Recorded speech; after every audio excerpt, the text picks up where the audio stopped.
tayo ng manga cake. Mangga. Lagyan natin ng sugar. Kunting orange juice.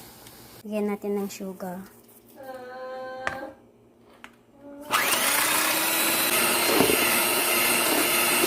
Tapos lagyan na natin yung mangga na linuto natin.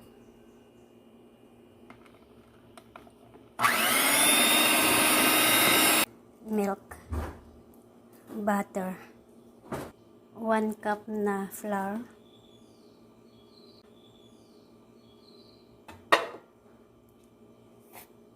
Baking powder.